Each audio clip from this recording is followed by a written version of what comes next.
ሰላም ጤና ይስጥልኝ አድማጭ ተመልካቾቻችን፣ ለዕለቱ ያዝናቸውን ዋና ዋና ጉዳዮች ማሰማት እንጀምራለን። አብራችሁን ቆዩ። ኢዜማ የአገሪቱ የፖለቲካ ስርዓት እንዲቀየርና ከፍተኛው ስልጣንም ፕሬዝዳንት እንዲሆን የምክክር አጀንዳ አቀረበ። የኢትዮጵያ ዜጎች ለማህበራዊ ፍትህ ኢዜማ የአገሪቷ ከፍተኛ ባለስልጣን ፕሬዝዳንት እንዲሆን በሚያስችልና ፕሬዝዳንቱ በቀጥታ በአብላጫ ድምፅ የሚመረጥበት ፕሬዝዳንታዊ የፖለቲካ ስርዓት መተካት እንዳለበት፣ ከአብላጫ ድምፅ በተጨማሪ ፕሬዝዳንቱ በአብዛኛው ክልሎችም ተመራጭ የሚሆንበት ስርዓትም መዘርጋት አለበት የሚል አጀንዳ ለሀገራዊ ምክክር ኮሚሽን አቀረበ። በህገ መንግስቱ በአንቀጽ 45 የተዘረጋው የፓርላመንታሪ ስርዓት መሪው በቀጥታ የማይመረጥበት፣ ቋንቋን መሰረት ባደረገ መልኩ የተመረጡ ተወካዮች ተሰብስበው የሚመርጡት መሪ በመሆኑ የመሪው ወይም የጠቅላይ ሚኒስትሩ ቅቡልነት ጥያቄ ውስጥ ሲገባና የአንድ ብሔር ተወካይ እንጂ የሀገር መሪ እንዳልሆነ ሲቆጠር በመስተዋሉ የፖለቲካ ስርዓቱ ሊቀየር ይገባል ብሏል።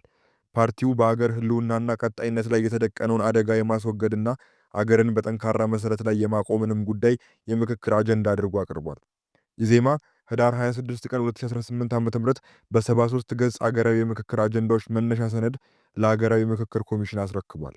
ፓርቲው አጀንዳዎችን በአምስት ርዕሶች ማለትም የሀገር ህልውናና ቀጣይነት አደጋ፣ የዜጎች ሰብአዊና ደህንነት መከበር አለመቻል፣ ከድህነትና ከኋላ ቀርነት መላቀቅ አለመቻል፣ የጋራ ማንነት፣ ጥቅም ፍላጎትና ስሜት አለመዳበርና የህገ መንግስት ማሻሻያዎች በሚል ማቅረቡን ሪፖርተር ካገኘው ሰነድ መመልከት ችሏል። በሀገር ህልውናና ቀጣይነት ላይ የተደቀነውን አደጋ የማስወገድና አገርን በጠንካራ መሰረት ላይ የማቆም ጉዳይ አገራዊ ምክክሩ ከሌሎች ማናቸውም ጉዳዮች በላይ ቅድሚያ ሊሰጠው የሚገባ መሰረታዊ ጉዳይ ነው። ኢዜማ ለሀገር ህልውና ከምንም ነገር በላይ ቅድሚያ የሚሰጠው የሀገር ህልውና ችግር ውስጥ በሚወድቅበት ጊዜ የሚፈጠረው እጅግ አስከፋይ ሁኔታ ማንኛውንም የማህበረሰብ ክፍል ቡድንና ግለሰብ ለህልውና አደጋ መጋለጡ የማይቀር በመሆኑ እንደሆነ በሰነዱ ላይ አስፍሯል። በአግባቡ ባለመስተናገዳቸው የበርካታ ቅራኔና ግጭት መፈልፈያ በመሆን የሀገርን ህልውናና ቀጣይነት አደጋ ውስጥ በመጣል የማናቸውም ባለድርሻዎች ደህንነት ለከፍተኛ አደጋ ያጋለጡትን ከዘርና ከሃይማኖት ብዝሃነት የሚነሱ የፍትሃዊ ጥያቄዎችን ለሀገር ህልውናና ቀጣይነት አደጋ በማይሆኑበት ሁኔታ ማስተናገድ የሚችል ሀገራዊ የፖለቲካ ስርዓት መሰረት የሚጣልበትና ተጠናክሮ የሚቀጥልበት ሁኔታ ማመቻቸት በሚችሉ የመፍትሄ ሀሳቦች ላይ የጋራ ስምምነት ላይ መድረስ እንደሚገባ በሰነዱ ላይ ተገልጿል። በሀገራዊ ምክክሩ ላይ መነሳት ያለበት ሌላው ጉዳይ የዜጎች ሰብአዊና ዜግነታዊ ደህንነት ማስጠበቅ ያለመቻሉ ጉዳይ መሆኑ በሰነዱ ላይ ሰፍሯል።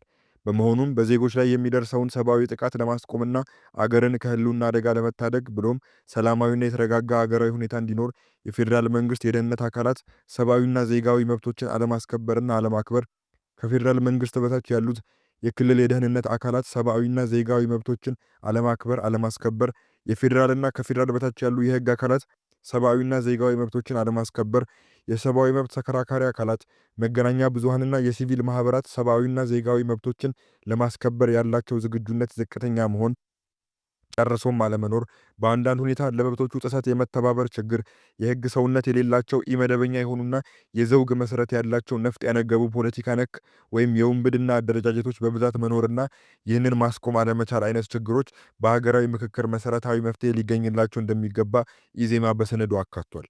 ከመቼውም ዘመን ይልቅ ድህነትና ኋላ ቀርነት በአሁኑ ወቅት እንዳለንበት ዘመን የበርካታ ሀገራዊ አደጋዎች መፈልፈያና ተጠናክሮ መቀጠያ ምክንያት ሆነው አያውቁም ያለው ፓርቲው በዚህም ሊደረግ በታሰበው ሀገራዊ ምክክር ድህነትና ኋላ ቀርነት እንደ አንድ ጉዳይ መቅረብ አለበት ብሏል። በመሆኑም ከስርዓት ሀገርን ከድህነትና ኋላ ቀርነት የማላቀቁን ሂደት በማስጀመር በተጓዳኝ የእኩልነትና የፍትህ ጥያቄዎችን በየደረጃው ለመመለስ መደረግ ያለበትን ጥረት የዘር ማንነትን መሰረታዊ መመዘኛ ያደረገው የኢህአዴግ የአገዛዝ ስርዓት እጅግ አስቸጋሪ እንዲሆን በማድረጉ ድህነቱና ኋላ ቀርነቱ ከቁጥጥር ውጭ ወጥቶ ለሀገር አለመረጋጋት ብሎ መበተን ምክንያት ከመሆኑ በፊት አገራዊ ምክክሩ ሊያያቸው ከሚገቡ ጉዳዮች መካከል አንዱ መሰረታዊ ጉዳይ ሊሆን እንደሚገባ በሰነዱ አመላክቷል።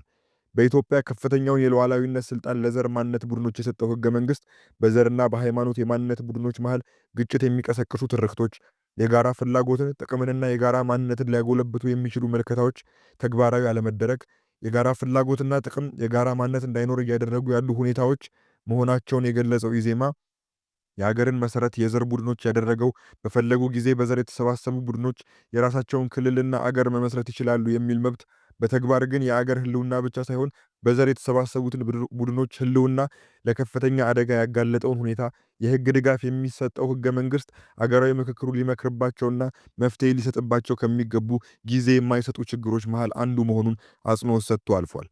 ኢዜማ እንደገለጸው ሕገ መንግሥቱ በአንድ በኩል መሠረታዊ ማስተካከያ የሚያስፈልጋቸውና ለሀገር ስብራት ምክንያት የሆኑ ድንጋጌዎችን የያዘ፣ በሌላ በኩል ደግሞ እንዳሉ ጥቅም ላይ ሊውሉ የሚችሉ አንቀጾችም ያሉበት ሰነድ ነው።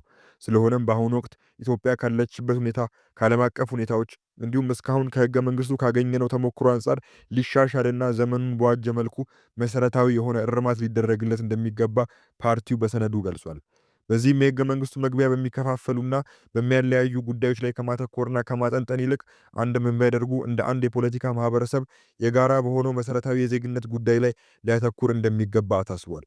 በሕገ መንግሥቱ አንቀጽ 39 መሠረት ማንኛውም ብሔር ብሔረሰብና ሕዝብ እስከ መገንጠል የሚደር መብት እንዳለው ተደንግጓል። ይህ አንቀጽ ኢትዮጵያ አንድ ሀገር ሆና የመቀጠል መብቷን የሚያመነምንና በማንኛውም ሰዓት በጥቂቶች ፍላጎት ላይ በመመስረት ብቻ አገርን የሚያፈርስ ከመሆኑም በላይ በሕዝብ መካከል መተማመንን የሚሸረሽር የጋራ ፍላጎትና ጥቅምን ብሎም የጋራ ማንነትን የሚያቀጭጭ አንቀጽ በመሆኑ ሙሉ በሙሉ ሊሰረዝ እንደሚገባ ምክረ ሐሳብ አቅርቧል። ሕገ መንግሥቱ የተሻለ የጋራ መግባቢያ ሰነድ እንዲሆንና ቅቡልነት እንዲኖረው በሕገ መንግሥቱ አንቀጽ 62 ንዑስ አንቀጽ 1 የተጠቀሰው ሕገ መንግሥቱን የመተርጎም ስልጣን ከፌዴሬሽን ምክር ቤት ወጥቶ ለሕገ መንግሥት ተርጓሚ ፍርድ ቤት እንዲሰጥ መደረግ እንደሚኖርበት፣ የሕገ መንግሥት ተርጓሚ ፍርድ ቤት ራሱን ችሎ እንዲቋቋም ወይም በልዩ ችሎት ሊተገበር ይገባል ብሏል። አንቀጽ 3 ሰንደቅ ዓላማ፣ አንቀጽ 8 ሉዓላዊነት፣ አንቀጽ 40 የመሬት ባለቤትነት፣ አንቀጽ 46 እና 47 የክልል አደረጃጀት፣ አንቀጽ 52 የክልሎች ስልጣን፣ አንቀጽ 104 እና 105 ሕገ መንግሥቱን ማሻሻል ሌሎች እንዲሻሻሉ በሰነዱ የተካተቱ አንቀጾች ናቸው።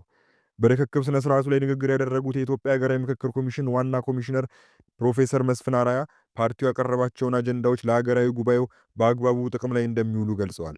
የኢዜማ መሪ ፕሮፌሰር ብርሃኑ ነጋ በበኩላቸው ሀገራዊ ምክክሩ የኢትዮጵያን መሠረታዊ ችግሮች ለመፍታት ቁልፍ ጉዳይ መሆኑን ጠቅሰው ኢዜማ ኮሚሽኑ የሚያከናውናቸውን ተግባራት ለማገዝ ቁርጠኛ ነው ማለታቸውን የኮሚሽኑ መረጃ ያሳያል።